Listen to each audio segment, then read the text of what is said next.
If you listen to my podcast, Organized Chaos, then you know I love every chance I get to talk with Dan Tyre. So we're bringing him back for another episode. I read once that you can never read the same book twice because each time you read it, you're a different person. And so you receive it differently and you learn different things.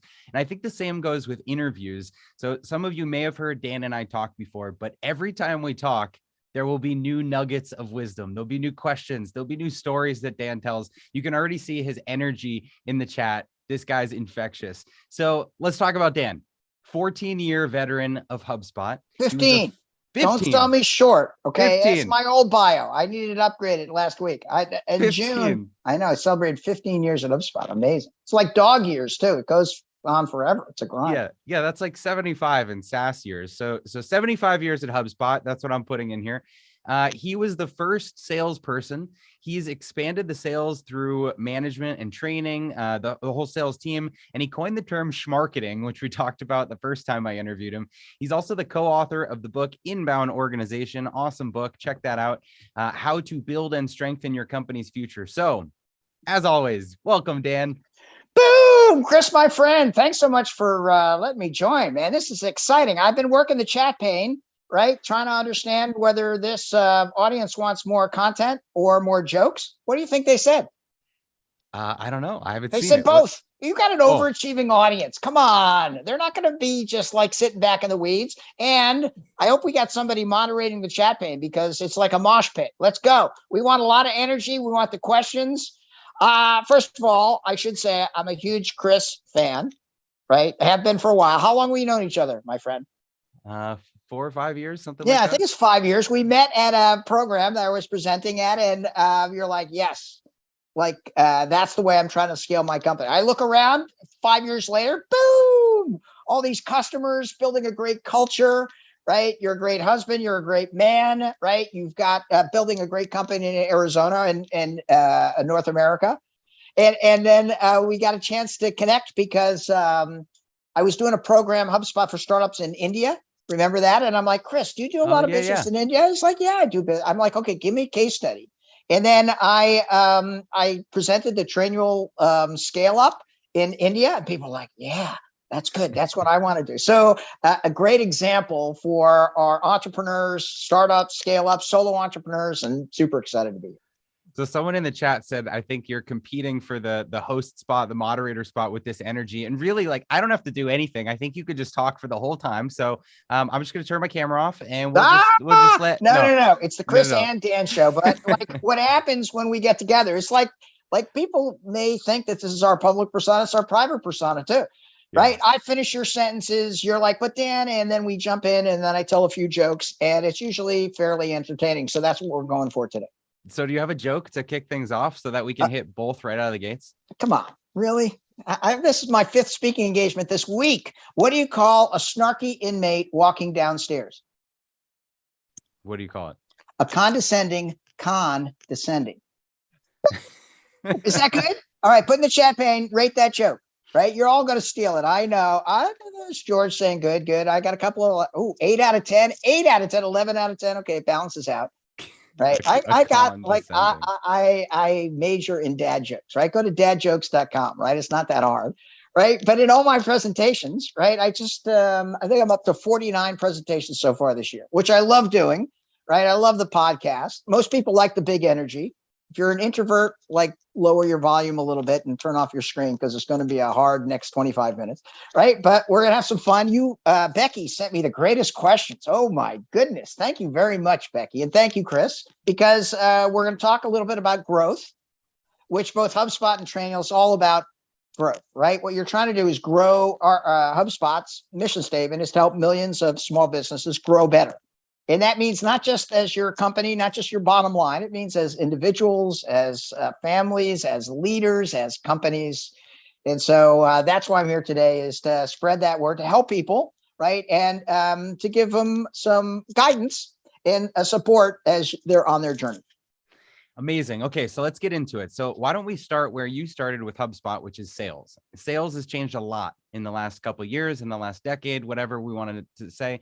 When do you think are the correct sales touch points in a process? And we can talk about the inbound organization, but when should sales be involved in the selling process? Well, that's a very good question. Let me ask you this, Chris. What percentage of the sales process do you want to go through before you talk to a salesperson? I think 90%. Okay. All right. And as statistics, I've got statistics. In fact, I'm going to drop a few links into the chat pane if that's okay. Can I do that? Yeah. Okay. Sure. Right. That says in most considered purchases, that's B2B considered purchases where there's multi-touch, where you have to figure out configurations thing. It's between 64 and 99%. Right. So you asked a good question in the preview about like, what is the power of sales and marketing work together? Right. And the term that we use is schmarketing. Do you know schmarketing? Yeah, I know Say it. schmarketing. Say it. Schmarketing from you. I've heard it from you. It's because I invented the term. It's like a schmear of a bagel if you're in Brooklyn. And sales and marketing smushed together more effectively describes the way to connect with a prospect. And it's a shared goal. It used to be in the old days, right? Sales had all the glory and marketing was always in the doghouse. In fact, marketing was a built-in excuse. If sales was doing good, right? It was, yeah, we're like awesome. If we were doing bad, we'd say it's because we don't get good leads. So we threw marketing under the bus. Or if they gave us a lot of leads, we're like, there's too many leads. I don't know which one to follow up. So we throw marketing right under the bus. And today it's different. You have the right answer. Right today, because of the change in behavior, right, of the way people buy, right? I asked this question when I was in Rhode Island last week. How did you buy 10 years ago? And the people in the audience are like, I asked my parents. I'm like, okay, a lot of Gen Z people here, but how did you buy 10 years ago? And when you were trying to buy something like a car or something, considered purchase, you had to go to a retail store. Like you bought a copier. You went to some place to buy a copy. How do you buy something now, Chris? You go to the website. Exactly. Right. And what do you do when you get to the website? You click on all the pages and then you get retargeted on every social platform. That's right. You read a little bit of the product, look at the reviews. There we go. Aaron say, look at the reviews, right? You understand a little bit about the user stories. You're like, okay, does this person or this company relate to me? Do they service Canada? Will they provide some? And you do all of your work up front, right? That means, right, in the old days, right, sales were the heroes. Now, a good marketer is infinitely more important because if you can't bring the eyeballs to the website, you're pooch. I don't care if you're the best salesperson in the world, in which I consider myself a top 2%er, right? But if you don't get to my website and you are considering something else, right, it's going to be very difficult for me to break in there because people are so busy, right? And so when people get to your website, then the marketing process is to ingratiate yourself in a couple of ways. Number one, you want them to understand a little bit about your mission and culture, right? Which Trainual does very well. Number two, HubSpot does very well as well. We want to welcome you in. Number two, right? We want to make it super easy for you to understand what we do and how to get a little taste, which amazing. When I went to your website doing my research, right? You're like, you don't even have to put in a credit card. Here's all this free stuff. Why do you do that on your website, Chris?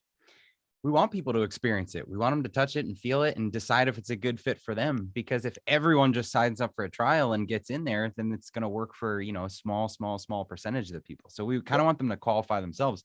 And actually something we can talk about, we just rolled out a demo on our website where you can actually interact with the product on the website before going into a trial. And so it's leaning even further in that direction, that test the product, play with the product before you're even signing up for a free trial. It's so great. That's why you've got an inbound heart, right? Even before you knew HubSpot or we met, right? You're like, no, I want to help people, right? Which is the foundation for success in 2022. You're asking all these sales questions. There's this great book by this guy, Daniel Pink. You ever heard of Daniel Pink? Yeah, love him. I wrote a book called To Sell is Human. I'm a little jealous because I wrote a book and his sold 100 times more than mine did. And he's not even a sales guy. He's like a researcher. And he cycles in and he's like, I hear about closing deals and like working the pipeline. What does all that stuff mean? And when he researched it, he's like, oh, every single human, every single day does that. Right now, I'm buying or selling to your audience. I don't know which. Put in the chat pane whether I'm buying or selling, right? And it depends. If you're going to do it every single minute of every day, you better be good at it, right? And so the way to sell in 2022 is decidedly different. With the advent of inbound and your website being your like reception area, your showcase, right? Now you have to treat people like human beings, right? Which seems weird that I have to remind people about that in 2022, but just look at my Twitter feed, right? Or just look at Facebook, right? It's crazy. And then you have to help, not sell. Ooh, Camia says she sold. I like that. Boom. I know. The Inbound Revolution, which is the book that I wrote, Inbound Organization, is all about using modern techniques to, number one, treat people like human beings, which, let's have a reminder, super important, which HubSpot does very, very nicely. Number two, we want to make sure that you're helping, not selling, right? The tips that I'm going to give, there are any sales or marketing folks, when you connect with somebody for the first time, you don't connect to them to sell Trainual. You connect with them, first of all, in a research fashion to understand how you can help, right? And everybody says no one picks up the phone anymore, which is wrong. I got the statistics on that. Help, don't sell. Nafati, yes, exactly, right? Because if I called Chris and I'd say, Chris, I work with CEOs of scaling companies in Arizona who are looking to jam pack 2,000, 20,000 people into their next virtual event. Does that sound like you? Right? You'd be like, ooh, who is this guy? You couldn't control it. Your lizard brain, right? You had Seth on. Oh my goodness. Seth invented the lizard brain. Oh my goodness. And he's going to say, serotonin in your brain will drip down. And you're like, wow, this guy, first of all, knows who I am. Number two, has estimated what my problem is going to be. Third, asked to help. Right. And those touch points make it so much easier. Right. So the ability for you to be an inbound organization has nothing to do with HubSpot. An inbound organization means that you're human, you help, not sell. That your the riches are in the niches. Have you ever heard that term? Yeah, of course. Okay. If you're in Europe today, it's if you want to get if you want to go to the beaches, you have to work the niches. That's what how they pronounce it. And it's the same thing. In the old days, this was one of the questions you sent me. In the old days, you could be a generalist, right? You could work with everybody. Today, what most people want is they want a specialist. If you got a stomach ache, you don't want a general practitioner, you want a gastroenterologist, right? Because time to value, time to fix it, time to evaluate. And the easiest way to grow, this is very hard for entrepreneurs, very, very hard, right, is to focus on a specific niche, right? You want to be that niche that, I don't know, all of the manufacturing companies in Maricopa County, 30 employees and $3 million worth of revenue, they come to you. And if you can establish just a small market share, right, then you get your word of mouth and flywheel moving so that everybody understands. So you're the go-to person. Right now, it's just go to Chris. He's the person who creates this particular process, understands our vocabulary, seasonality, and you're going to get better value. And once you do that, right, it's easier to move from a lower market share to a higher market share, and then you just take another niche, right? And that's the way you scale in 2022. Then you have to make sure that you're managing the customer experience. Your only sustainable advantage. In the old days, people bought a product or service because you had a feature no one else had, right? Now it's not like that, right? All the pace of technology innovation is such that everybody's going to have the same features that you have. If Trainual has a feature, right, that people like, right, your competitor's going to have it in 6 months, maybe a year. Right. And so now the process and your competitive advantage is making sure that you're treating your customers like human beings. You're helping them. You're ingratiating. It's easy to do business. To do that, you have to look at the data, which is the fifth component of an inbound organization.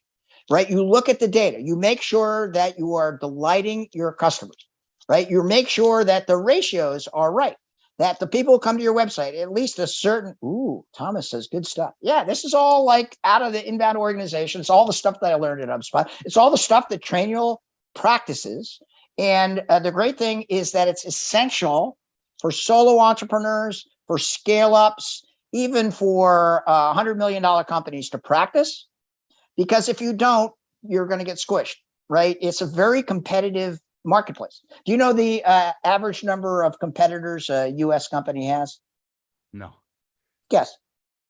1,000. Okay. It's a little less, right? In 2014, the average company had 6 competitors, Okay. right? I guess I'm thinking online. Okay. That makes sense. No, but you're right. You're headed toward in 2022. It's 100. There's 100 competitors, right? There's easy. I'm sure you do your competitor intelligence, and everybody wants to be trained, right? But they can't because you got there first, and you provided value, and you used that big orange heart of yours to go in and offer them this stuff, and then you delighted your customers. Son of a gun. The reason why you're scaling like a rocket ship is when somebody comes in, they're like, yeah, this is good stuff. It's easy to use.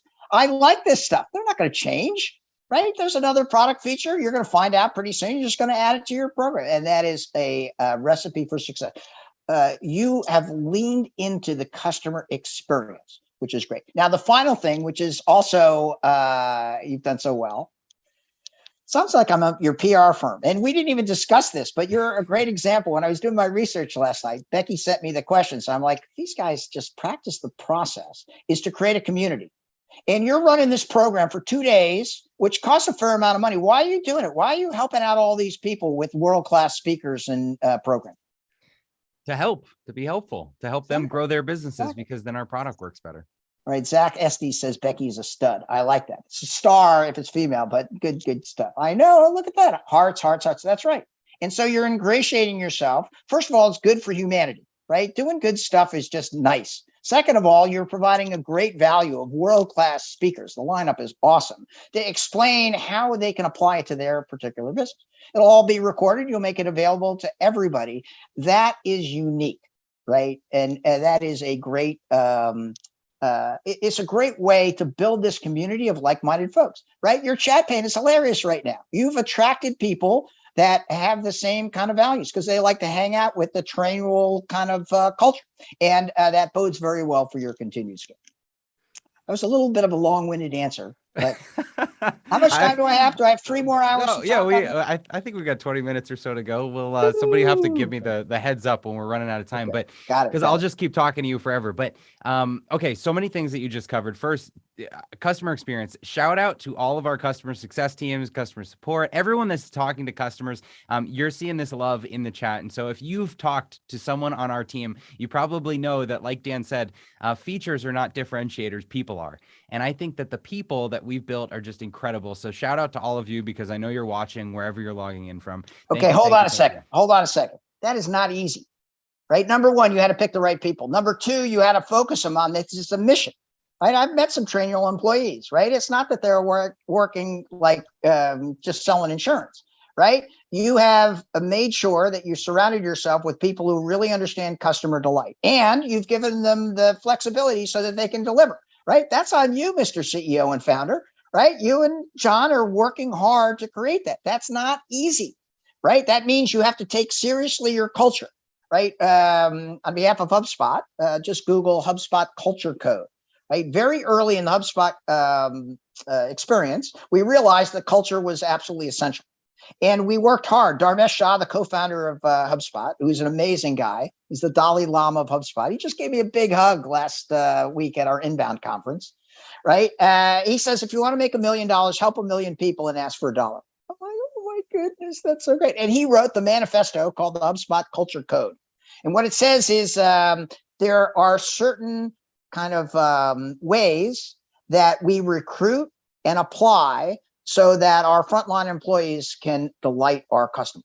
And it's hard to implement at a multi-billion-dollar level, but like we've done it because we've attracted those kind of people who are mission-driven and really want to help, right? And you've done the same thing. Those customer service thing, one of the thing, if you're a smaller company, right? The customer service is now the third employee that you hire. In the old days, it was the 2 co-founders, and then you hired your first salespeople. Now, it's got to be a customer service person, because in the old days, when this is kind of speaking a little out of school, but in the early days of HubSpot, we charged $250 for the product, right? And it didn't work that well, right? It was okay, right? But it just wasn't world-class software. And people, we said it was in beta for like 18 months, and it was awesome. People cut us a huge break, and we're like, we're still in beta. We could never do that now. Now, right, with the proliferation of SaaS, right, and the expectations, right? If that product doesn't work immediately and somebody doesn't jump on it, you're done. Forget about it. I'm going to just download something else, right? And it's an amazing component of building companies to make sure that you have that solid customer support success area, and they have to be empowered. So it's not just having the people, they have to be able to solve the difficult hairballs that arise every single day in a way in which it doesn't have to escalate, right? One of the great things about HubSpot is we look at all of the bottlenecks, all of the critical points. And if like we're doing something over and over again, we'll just eliminate. We're like, okay, you don't need to get that approval anymore. Just do it, right? Pushing those decisions down to the appropriate level. Yeah, culture fills all the gaps that standard operating procedures don't document. You know, like if you don't have a process, a procedure for everything, you fall back on the culture to say directionally, how do we behave as a company? Do we take care of people? You know, and I think that's why I always recommend people start with the profile, start with the overview, the company, the culture, because that is the basis for how you behave in every scenario. And then you get more granular with your standard operating procedures for the repeatable, consistent scenarios that you go through. But culture is the foundation. No question. HubSpot is very proud that we have one policy. There's one policy. Can you guess the one policy that HubSpot has? If you do this, I'll buy you a breakfast sandwich because it'll be amazing. I bet it's something like be kind to others. Oh, that's so good. You get half a breakfast sandwich. You don't get any bacon, but I'll give you a veg. It's use good judgment. Okay. Vontavia says be human. That's a good one. And you're all around the same kind of thing, but it's use good judgment. Right? We want to make sure that our employees feel that, first of all, we've hired them with that culture in mind and good for you. Number two, that they understand what the company mission and vision is, and then that they're empowered to make that change. And it's hard at when you have 7,000 employees, but HubSpot has done a great job in doing it. Well, that's amazing that you stuck to that at this scale. So I want to go back to something you said around this comment, be human. You said that if the website is kind of the reception and websites are not being human, not treating people like human, where are the pitfalls? Where are people's websites not human that they should actually be changing, how they're treating Oh my customers? goodness. If I come to your website and it's hard for me to find something, if it loads slowly, or you got a big graphic on something and I can't get it on my phone immediately, you got about, I don't know, 3 seconds. And then I'm out of there. I'm like going to the next person on Google, right? Number two, I want to know that you know who I am, right? And so if you can serve up information where it says, hey, you're an entrepreneur and angel investor, I'm welcome, right? And I want you to show me specific information. And I want you to give me information where I feel welcome, right? If it's generic, if it's like we work with everybody, if it's like not tailored to me, then I'm a little disgruntled, either consciously or unconsciously.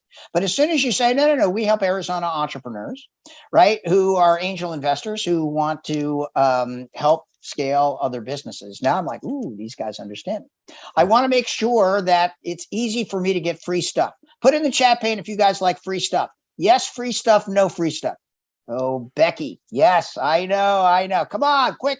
Everybody who's listening. Yes. Look at all that stuff. The free chat stuff is my jam. I know. So we're going to give you some free stuff at the end of this presentation because Chris and I appreciate that. And right, I want to understand. It could be a checklist, right? It could be a podcast. Your podcast is awesome. I love listening to your podcast. It could be a PowerPoint presentation. It could be, there's a million things that anybody can give away, right? But I want to see it. And I want some of it for free. That's your blog. And then I want some of it behind the squeeze page so that you get me to type in my dantire@hubspot.com email, right? And if you do that, then I'm like, okay, these guys get me. And then I want to make sure that you're sending me personalized, customized emails to get me back. You like that Dantire Chris Ronzio podcast? We got a better one, which is hard to believe, but maybe. And I want you to lead me back to stuff that interests me. Like that was one of the great questions as well. How do you tap into somebody's customer experience? You got to know if this is the first time I've been to the website. You got to know if it's the 15th time I've been to the website, because then your email could be like, Dan, you spend more time on my website than I do, right? This is the 14th time you're back in 2022. Perhaps we should talk. Do you want to schedule a meeting with somebody who can accelerate your process for customer success or building training manuals? And I'll be like, yeah, they nailed it. So the customer experience is there's education process. Sometimes people will move to the decision process or consideration process. and then the decision process. And there's different content for each one. That's why it's so hard to be a marketer today. Because in the old days, you had one brochure. It was frigging like hard coded. It's like if you lived in Boston, you'd use it to scrape the snow off your windshield, right? And no one ever really looked at it, but it was pretty, right? Today, you have to have customized information exactly where I want. And the more specific you can get, the happier I am. And if you make me happy, then I'm not going anywhere, right? In today's world with so much craziness going on, if you're a good vendor and you do what you say you're going to do and you give me free stuff, right? Then I'm with you forever. Not only that, but then I'm recommending you to everybody I know. I'm like, no. Don't build your own training, man. Go to Trainual. And they're like, who's Trainual? I'm like, you don't know Trainual? All right, go to this website. Now what just happened is I'm a flywheel. Put in the chat pane if you know what, Camia says it's true. Of course it's true. If you know what a flywheel is. Yes, flywheel, no flywheel, right? Quick, come on, attendees. You're lagging. Ooh, look at this. Yes, no. Okay, a flywheel. Are you a car guy, Chris? I don't know if you're a car guy. A little. Okay. I don't like old cars. I don't know. You don't own a car? I don't own a car. I have to. What do? You Uber everywhere or Lyft? Or? I have to ask my wife if I can borrow the car. I'm like, Amy, can I borrow the car? I had a scooter. When I first moved to Arizona, I had a Vespa. I didn't have a car, but I had a little scooter, and it's 110, 115 degrees here. So I broiled in that thing just driving around in the summer. But I bet you it was good gas mileage though, right? Oh yeah. You go 150 miles a gallon or something. Yeah, Yvonne says she's in Brooklyn, no car. Good for you, Yvonne. It's a long story, but occasionally I'll ask my wife to borrow the car, and she's like, "Where are you going, Dan?" And I'm like, "I'm going to the grocery store." She's like, "When are you going to be back?" I'm like, "I don't know. I'm going to the grocery store." She's like, "Okay, get your own car then." Anyway, the process. So flywheel. If you're an auto guy, I was trying to think how I got on that tangent. A flywheel in the automobile is what moves the pistons. Right. And so there's a process. You also might be familiar with the movie Ghost with Patrick Swayze and Demi Moore. Demi Moore, yeah. Right. And she's a potter. And a flywheel is also a potter thing. You push the pedal and the flywheel goes around more quickly. And then you do the pot. I think Patrick Swayze's dead now. Right. Yeah. I think he was dead in the movie. Maybe that's why they called it Ghost. I'm not sure. Anyway, that flywheel works for your customers. Right. Because once I start talking about Trainual, because I'm a pleased customer, right? Your customers are more value than your sales team, right? They will bring in more business. And HubSpot has this amazing woman, Christina Garnett. She runs our Hub Fans Advocacy Program. Right. We cultivate that because we are appreciative of people who recommend it. And when a salesperson calls you, you know they have a vested interest. When a customer, Jen Bergen says Christine is amazing. Yeah, that's some positive reinforcement immediately. Team HubSpot, hashtag Team HubSpot. Very good. And that is essential for all customers. For all of the people listening to this podcast, you want to get your tribe, just like Chris and Jonathan have, just like Trainual has done. You want to define who your tribe is, and then you want to delight them in a way in which they're like, this is an exceptional company, which this program is a great example. And then you want to be make sure that it's easy for them to recommend you. Doesn't have to be financial compensation, right? It doesn't have to be like pay a commission or anything like that. It's just like if you recommend or if you feel comfortable recommending to somebody. Right. What HubSpot has done is there's a little gamification, things like that. You get tickets to inbound, T-shirts, things like that if you support the initiative. And building your tribe, right? Once you have that strong tribe, right, and you have a very strong tribe, then it's harder for people to break in because it's not about the software. It's about hanging with people who have the same values of helping human beings, of helping, not selling, and everybody having a good time to do what they want to do. You know, we asked Seth Godin about tribes yesterday, and one of the things he said that I think you just reinforced is that you don't have to create your own tribe. Not everyone has to create a tribe, but the tribes exist out there, and you have to align with the tribe and find a group, a niche that resonates with what you're building, and then they're attracted to you. And so that's kind of like that inbound philosophy that I think Seth was agreeing with you on. 100%. And he's spoken at a lot of the inbound conferences that HubSpot has, and he's a brilliant guy.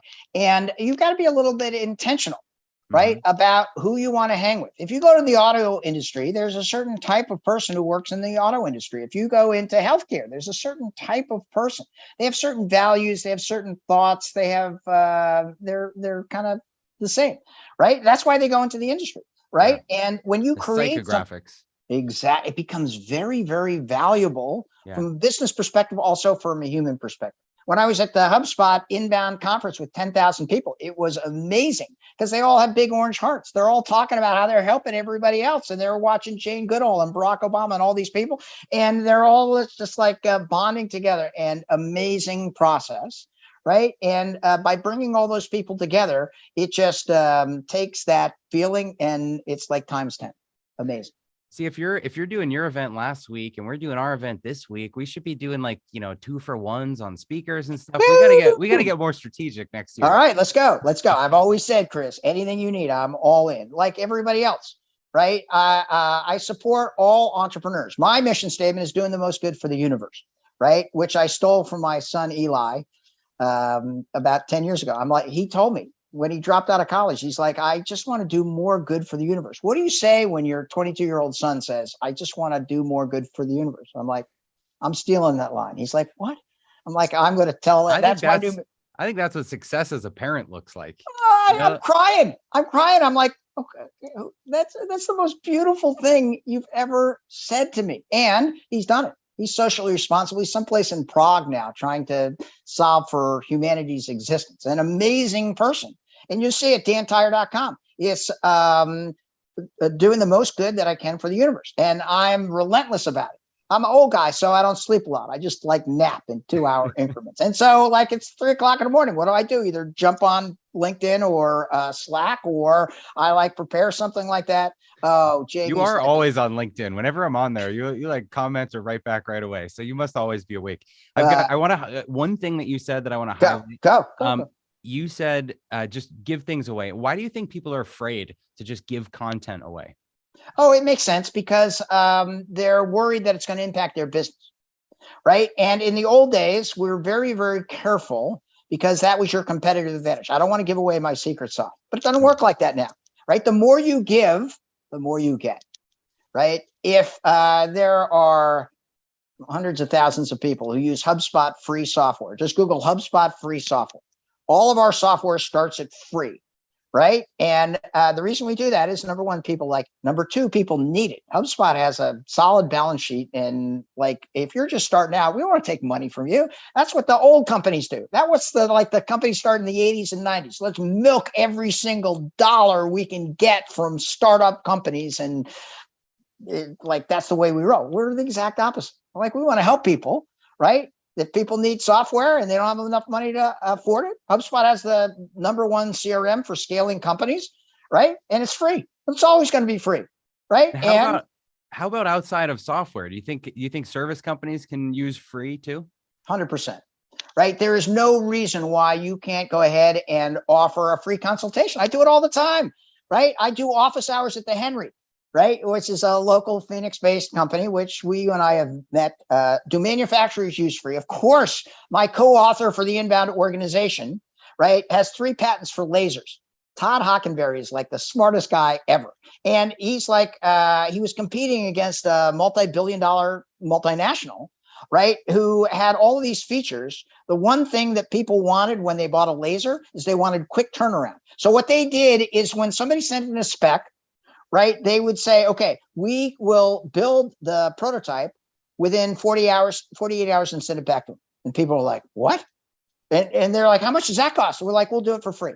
They won 99% of the business. This is a friggin' laser, for crying out loud, right? And, right, that's where the niche came in, right? If it was a certain type of company, it was a certain size that had like a certain demographic, right? They would win 99% of their time. They studied the data, which we talked about earlier. And then all of a sudden, boom, right? They were able to convert so many more. And everybody's like, no. Go to that company. Go to Todd Hockenberry's company. They'll build a prototype for you. Anybody can do that. Now, right, the challenge is, you don't want to lose your shirt, right? You want to make sure that the investment is commensurate with the return, right? And that makes it easier if you're niching into a 5 or 10 or 50 companies, right? That you can get the specifics and ratios attuned so it works well. Yeah. So I would summarize this. I know we've got to wrap up, but I would summarize this whole idea of being free as helpful. If you're providing free content, if you're offering a free version of your software, if you're offering free services, if you're offering a free consultation, what you're trying to do is start by helping someone, show someone value. And when you create that value and you create that trust, then it makes them want to purchase from you as their needs expand and increase. And that's how you make sure you don't lose your shirt. And so whether it's free software or services, what we're really talking about is just being helpful, being human. And I think that's really been the theme for this presentation. So I want to thank you so much for coming on here again, because as always, we could just talk forever. It's awesome. Thank you very much. Congratulations on a great program. I'm a huge Chris Rangio and Trainual fan. I just put my LinkedIn there. Florence asked a good question. If you're giving away your software, how do you make money? There's separate tiers. Everybody starts at free. If you want to accelerate and get more value, then you got to pay a little more money. If I can be of value to anybody, right? I offer this to everybody. Only 2% of the people take me up. Just ping me on LinkedIn, right? Be specific about your ask. Right, to the extent of my bandwidth, I'm happy to help anyone. Right, to my experience, is the most fun that I have. I love it. All right, thanks so much, Dan. I'll talk to you soon. Bye. For everyone else, I want to highlight that last point that he said right there, because he's right. And I think less than 2% of people actually take advantage of these kind of offers that amazing speakers and experienced people like Dan have just thrown out there. If you want answers, if you've got questions, ping people directly on LinkedIn, on Twitter, on YouTube, on Instagram, wherever it is that they hang out. Go there, send them a message. I have people that send voice messages through Instagram or LinkedIn, and I love answering those. I'll answer them as I'm walking down the street, but it's a few and far between. For all the people that are here listening, only a couple will take action. So will you be one of the ones that takes people up on that offer? Please do. Go follow Dan and our other speakers, and I promise it'll pay off.